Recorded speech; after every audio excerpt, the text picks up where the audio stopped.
વૈશ્વિક યુદ્ધ જેવી પરિસ્થિતિઓની અસર હવે સુરતથી વિદેશ પ્રવાસ કરતા મુસાફરો ઉપર પણ જોવા મળી રહી છે।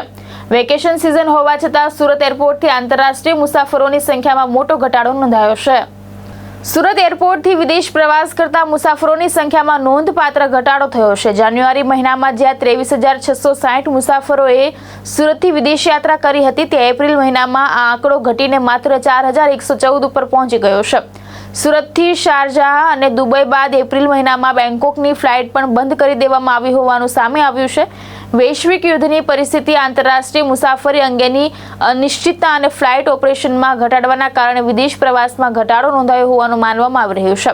જો કે આંતરરાષ્ટ્રીય મુસાફરોની સંખ્યા ઘટી હોવા છતાં સુરત એરપોર્ટ ઉપર ડોમેસ્ટિક મુસાફરોની સંખ્યામાં વધારો જોવા મળ્યો છે। ડોમેસ્ટિક મુસાફરોનો આંકડો વધીને 1,32,364 સુધી પહોંચ્યો છે, જે સુરત એરપોર્ટ માટે સકારાત્મક સંકેત માનવામાં આવી રહ્યો છે।